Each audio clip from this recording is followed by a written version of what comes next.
Staff Sergeant Maria Rodriguez had been monitoring radio chatter from her M1 Abrams tank position 3 miles outside the compound when the desperate voices of SEAL Team Alpha crackled through the static-filled airwaves reporting they were pinned. Down by heavy enemy fire with multiple casualties and running dangerously low on ammunition while requesting immediate extraction from what was supposed to be a routine intelligence gathering mission that had turned into a deadly trap. The mission. Commander denied her request to move in for support, citing orders to maintain perimeter security. But Maria could hear the panic in the SEALs' voices as they described being surrounded by at least 40 insurgents with RPGs and heavy machine guns, positioned in a fortified compound that intelligence had claimed was lightly defended, and she knew that without immediate intervention the entire team would be lost. Within minutes, Maria pressed her headset closer to her ear as the radio transmissions became increasingly fragmented with bursts of automatic weapons fire drowning out the voices of men she had trained alongside during joint operations exercises just 6 months earlier, when they had all been laughing and sharing stories about home during a brief respite from the endless cycle of missions that defined their lives in this God-forsaken desert, where death lurked behind every sand dune and concrete wall. The compound they were trapped in had been identified as a suspected weapons cache belonging to a high-value target who intelligence believed was coordinating attacks against coalition forces throughout the region. But what was supposed to be a quick in-and-out operation to gather electronic intelligence had clearly been compromised from the beginning, as evidenced by the overwhelming enemy response that suggested someone had leaked the mission details or the SEALs had walked into a carefully orchestrated ambush. Through her thermal imaging system, Maria could see the heat signatures of multiple enemy fighters moving through the compound like deadly shadows, while muzzle flashes erupted from windows and rooftops in a coordinated pattern that spoke of military training and preparation rather than the random defensive fire typically encountered from insurgent groups who usually relied on hit-and-run tactics rather than sustained defensive operations.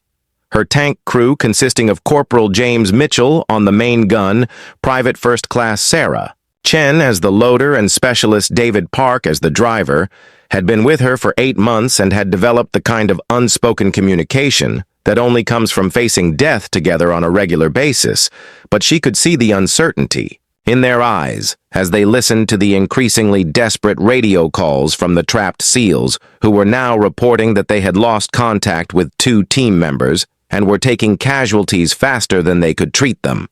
The rules of engagement were crystal clear about maintaining assigned positions and not deviating from mission parameters without explicit authorization from higher command.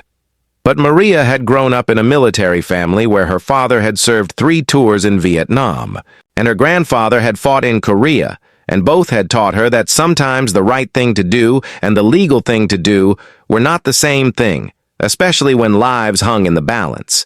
She thought about the families back home who would receive folded flags and condolence letters if she followed orders and stayed in position, while 8 of America's finest warriors died in a compound less than 3 miles away, simply because some officer sitting in an air-conditioned command center was more concerned about following protocol than saving lives, and the weight of that potential guilt settled on her shoulders like a lead blanket.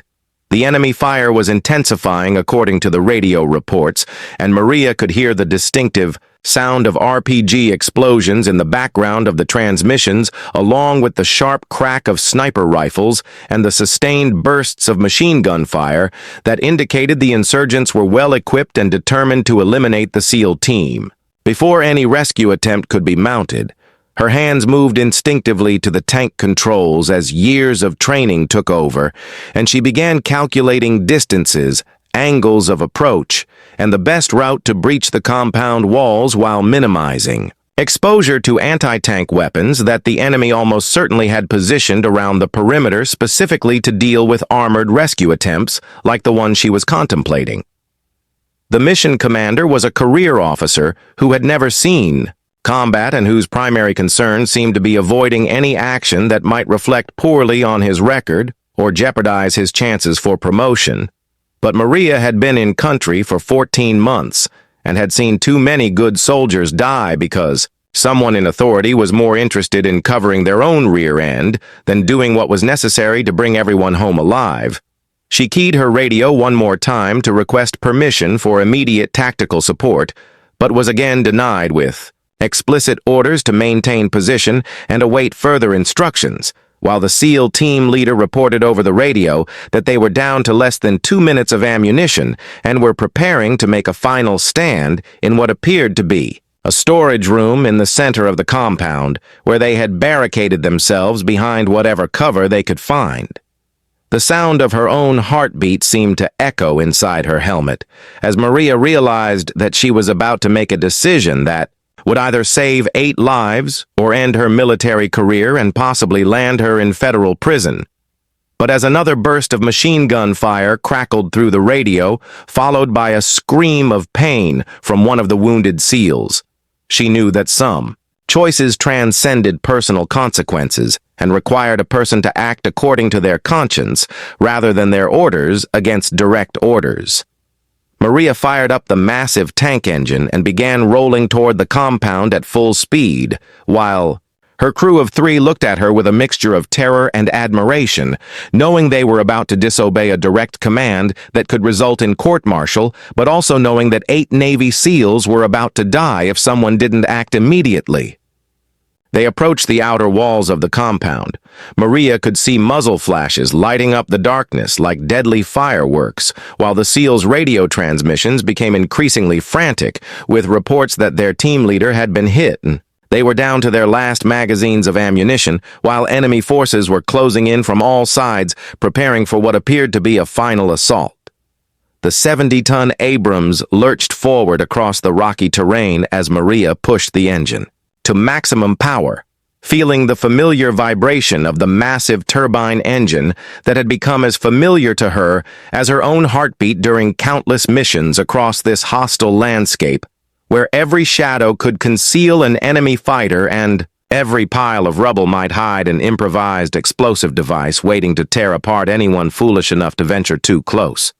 Corporal Mitchell had already begun loading a high explosive round into the main cannon without being asked, while Private Chen checked the ammunition supply for the coaxial machine gun, and Specialist Park adjusted his night vision equipment to better navigate the treacherous approach route that would take them through a maze of abandoned buildings and debris-filled streets where insurgents had spent months preparing defensive positions. The radio chatter from the compound had devolved into short, desperate bursts of communication, punctuated by the sound of grenades exploding and automatic weapons fire that seemed to be getting closer to the SEALs' position with each passing second, while Maria calculated that they had perhaps 3 minutes before the enemy would overrun the storage room where the Special Operations team had taken their final defensive position.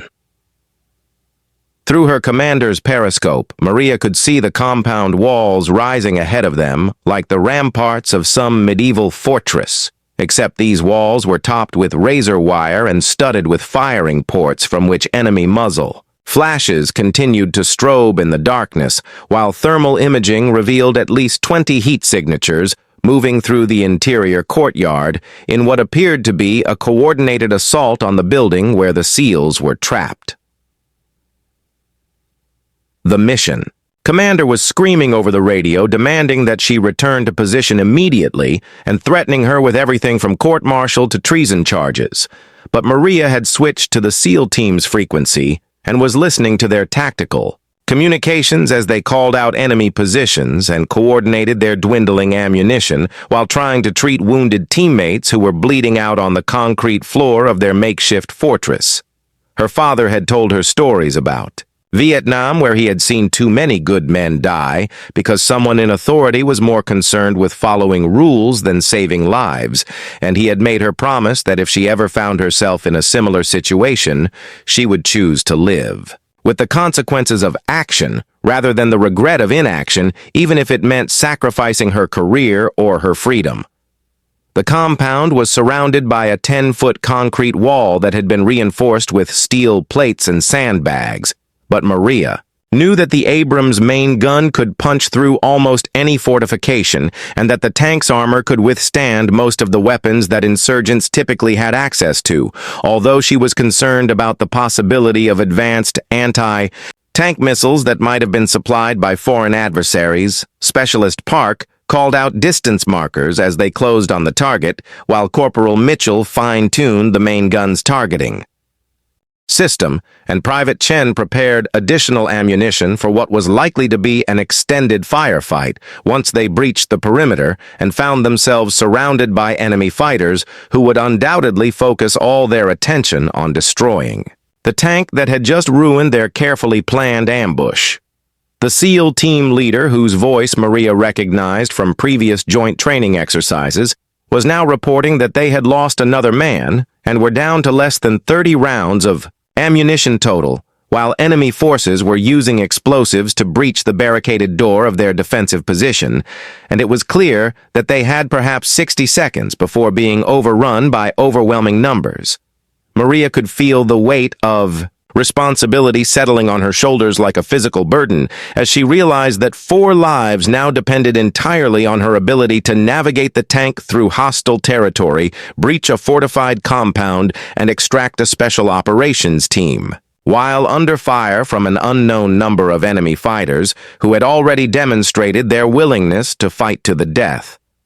The thermal imaging system showed additional heat signatures moving through the surrounding buildings, which suggested that the enemy had positioned reserves to deal with exactly this type of rescue attempt, and Maria began to suspect that the entire operation had been a trap designed to lure American forces into a kill zone where they could be destroyed piecemeal by a well-prepared and heavily armed insurgent force. Her hands moved across the tank controls with practiced efficiency as years of training took over, and she began implementing the kind of aggressive tactics that had made the Abrams tank legendary on battlefields around the world. But she also knew that even the most advanced armor could be defeated by determined enemies with the right weapons and sufficient numbers. The radio crackled with a new transmission from the SEAL team reporting that enemy fighters were now inside their defensive perimeter, and that hand-to-hand combat had begun while the wounded were being used as human shields by insurgents who seemed determined to capture rather than kill the remaining Americans, which suggested an even more sinister purpose behind the elaborate ambush. Corporal Mitchell reported that the main gun was loaded and ready, while Private Chen confirmed that all machine gun systems were operational, and Specialist Park announced that they were now within 500 meters of the compound wall. But Maria could see through her periscope that enemy fighters were already repositioning to deal with the approaching tank, and she knew that the next few minutes would determine whether 8 Navy SEALs went home to their families or became casualties in a war that seemed to have no end. The sound of the tank's engine had undoubtedly alerted every enemy fighter in the area to their approach, but Maria was counting on the psychological impact of a 70-ton war machine crashing through their defenses to create enough confusion and panic to give the SEALs a fighting chance to reach the extraction point. While her crew provided covering fire, she keyed the radio to the SEAL frequency and announced that cavalry was coming, while simultaneously ordering her crew to prepare for immediate combat as the compound walls loomed ahead of them in the darkness. And she realized that there was no turning back from the decision that would either save 8 lives or destroy 4 careers. But in that moment, she knew with absolute certainty that some things were worth the risk. Maria crashed the 70-ton Abrams directly through the compound's concrete wall, sending chunks of debris flying in all directions as her gunner opened fire with the main cannon obliterating enemy positions, while the coaxial machine gun swept the courtyard clear of insurgents who scattered in panic at the sight of the massive war machine that had appeared like an avenging angel. The SEALs used the distraction to fight their way to the tank, where Maria opened the rear escape hatch and began pulling wounded operators inside, while her crew continued to lay down devastating covering fire. But as the last SEAL climbed aboard, she noticed movement in the surrounding buildings and realized they had walked into an even larger trap with anti-tank weapons being positioned on rooftops, the impact of the tank smashing through the reinforced concrete barrier had created a cloud of dust and debris that temporarily obscured the battlefield. But Maria could hear the distinctive whistle of incoming rocket-propelled grenades and the sharp crack of sniper rifles as enemy fighters recovered from their initial shock and began coordinating a counterattack against the armored vehicle that had just destroyed their carefully planned ambush.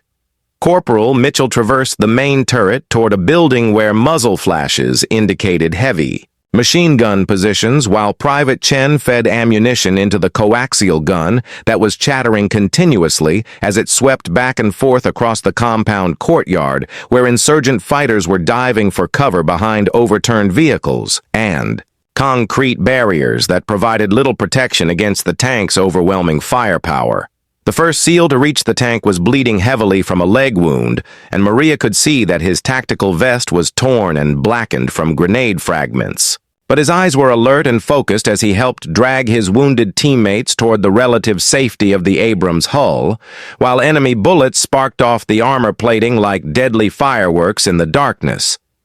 Specialist Park had positioned the tank to provide maximum cover for the extraction while keeping the main gun oriented toward the largest concentration of enemy fighters. But Maria could see through her periscope that insurgents were moving through the surrounding buildings in a coordinated pattern that suggested they had rehearsed this exact scenario and were now implementing a well-planned response to armored intervention.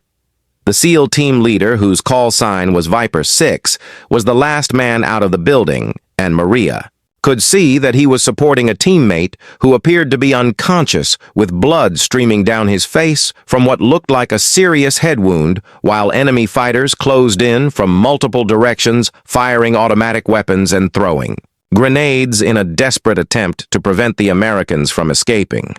Maria keyed the internal communications system and shouted for her crew to provide covering fire while she opened the rear escape hatch and began physically hauling wounded SEALs into the tank compartment that had never been designed to accommodate additional personnel, but was now serving as an improvised medical evacuation vehicle while bullets continued to ping off the armor like deadly hail.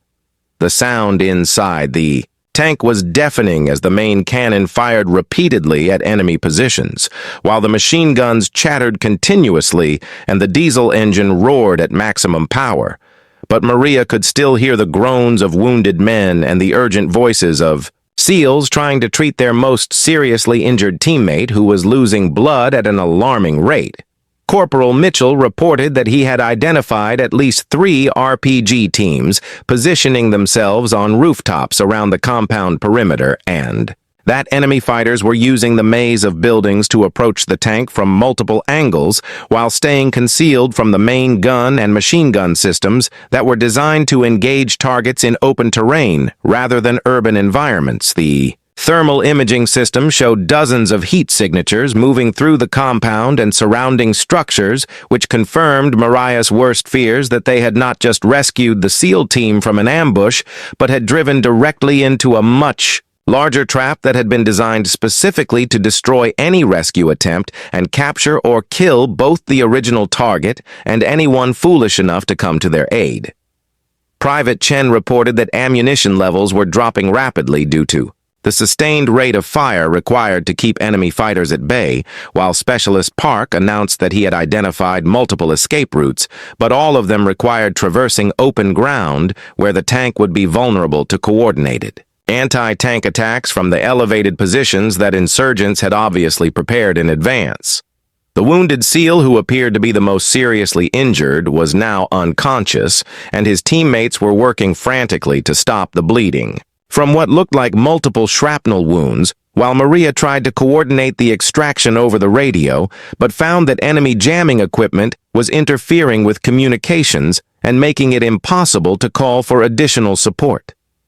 Maria could see through her commander's periscope that enemy fighters were now moving heavy weapons into position, including what appeared to be a recoilless rifle that could potentially penetrate the tank's armor if fired from close range. And she realized that they had perhaps 2 minutes to get clear of the compound before being overwhelmed by superior numbers and firepower. The SEAL team medic, whose name tape read Rodriguez, was working on the unconscious operator with the kind of focused intensity that Maria had seen in combat medics throughout her deployment, but she could tell from his expression that the wounded man's condition was critical and that he needed immediate surgical intervention that was impossible to provide in the cramped confines of a tank under Fire Viper 6 had taken position at one of the tank's vision blocks and was calling out enemy positions while simultaneously trying to coordinate with his remaining team members who were now crammed into a space barely large enough for the normal four-man tank crew, but were somehow managing to provide additional firepower through the open hatches while treating their wounded comrades. The main cannon fired again, and Maria felt the familiar recoil that shook the entire vehicle as Corporal Mitchell destroyed another enemy position, but she could see that insurgent fighters were adapting to their tactics and were now using smoke grenades and coordinated movement to approach the tank from its blind spots where the machine guns could not effectively engage them. Enemy mortar rounds began falling around the compound with increasing accuracy, which suggested that the insurgents had pre-registered targets and were now calling in indirect fire support in an attempt to disable the tank or force it to remain stationary long enough for anti-tank teams to get into effective range with their weapons. The radio crackled with fragmentary transmissions from other coalition units in the area, but the enemy jamming was making it impossible to coordinate with friendly forces or call for air support that might have been able to suppress the enemy positions and provide cover for the extraction. But Maria knew that they were essentially on their own until they could get clear of the immediate threat area. Specialist Park reported that the engine was running hot due to the sustained high-power operation and that they were consuming fuel at a rate that would limit their operational range, but Maria knew that their biggest concern was not mechanical failure, but the growing number of enemy fighters who were now surrounding the compound and preparing what appeared to be a coordinated assault, designed to overwhelm the tank through sheer numbers and firepower. The unconscious SEAL suddenly convulsed, and his teammates redoubled their efforts to stabilize him, while Maria realized that even if they managed to fight their way out of the compound,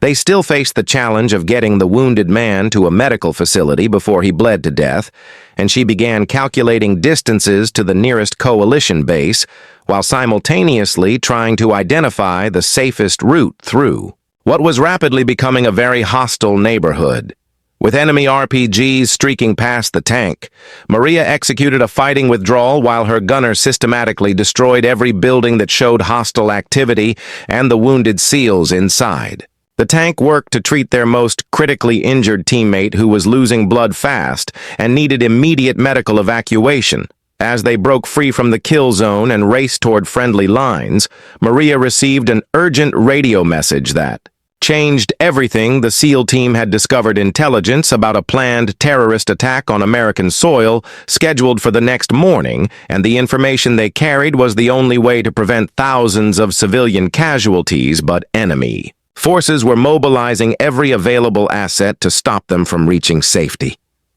The Abrams tank thundered through the narrow streets of the abandoned industrial district, while Corporal Mitchell continued to engage targets of opportunity with the main cannon and coaxial machine gun. But Maria could see through her thermal imaging that enemy fighters were paralleling their movement through the maze of buildings and alleyways that provided concealment from the tank's weapon systems while allowing insurgents to set up ambush positions along their escape route.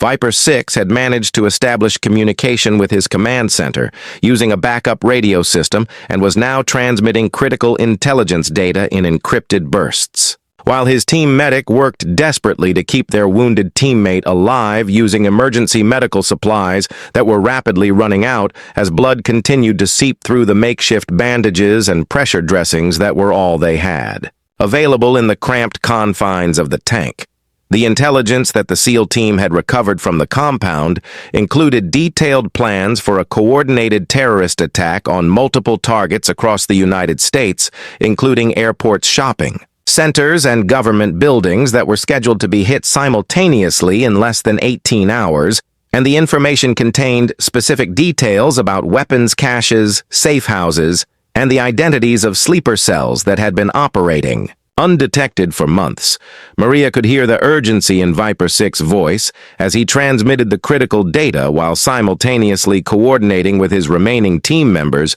to provide security inside the tank. But she could also hear the strain in his voice as he watched his wounded teammate fighting for life and realized that they were still miles away from the nearest medical facility, with enemy forces closing in from all directions. Specialist Park reported that roadblocks were being established ahead of their position, and that enemy fighters were using vehicles to block the main routes back to coalition territory, while thermal imaging showed dozens of heat signatures moving through the urban terrain in what appeared to be a coordinated effort to trap the tank in a kill zone where concentrated anti-tank fire could disable or destroy the vehicle. The wounded SEAL, whose name Maria had learned was Petty Officer First Class, Michael Thompson, had regained consciousness, but was clearly in severe pain and was having difficulty breathing, which suggested possible internal injuries that could not be properly diagnosed or treated without advanced medical equipment and surgical intervention that was simply not available. In their current situation, Private Chen reported that ammunition levels were now critically low after the sustained firefight at the compound, and that they had perhaps enough rounds remaining for one more significant engagement before being forced to rely solely on the tank's armor and mobility to reach safety. But Maria knew that even the Abrams' formidable protection had limits when faced with concentrated anti-tank fire from multiple directions.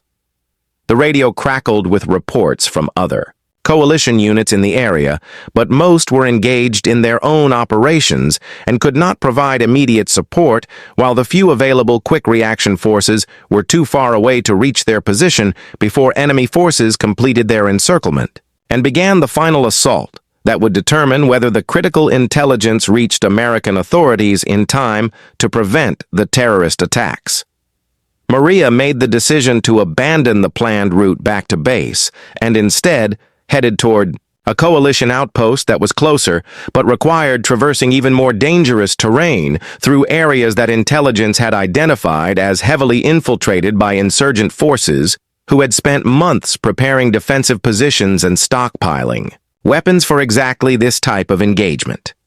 Viper 6 finished transmitting the intelligence data and confirmed that it had been received by his command center, but he also reported that enemy communications intercepts indicated that insurgent forces were aware of the intelligence compromise and were now implementing contingency plans that included accelerating the timeline for the terrorist attacks, which meant that American authorities now had even less time to identify and neutralize the threat. The tank lurched violently as Specialist Park swerved to avoid an improvised explosive device that had been hastily emplaced in their path. But the sudden movement caused Petty Officer Thompson to cry out in pain and his teammates to struggle to maintain the pressure on his wounds while the vehicle bounced and swayed through the obstacle course of debris and abandoned vehicles that littered the streets. Corporal Mitchell identified multiple RPG teams positioning themselves in buildings along their route and began engaging them with the main cannon. But Maria could see that enemy fighters were learning from their previous encounters and were now using more sophisticated tactics, including coordinated fire and movement. That made them much more difficult targets for the tank's weapons systems. The coalition outpost was now less than 2 miles away, but Maria could see through her periscope that enemy forces had established a series of defensive positions along the most direct route, and that any attempt to break through would require running a gauntlet of anti-tank fire that could potentially disable the vehicle and leave them stranded in hostile territory with wounded personnel and critical intelligence. The SEAL Team medic reported that Petty Officer Thompson's condition was deteriorating rapidly and that he needed immediate surgical intervention to have any chance of survival. But the nearest medical facility with the necessary capabilities was still at least 30 minutes away, even if they could reach it without further delays or combat encounters.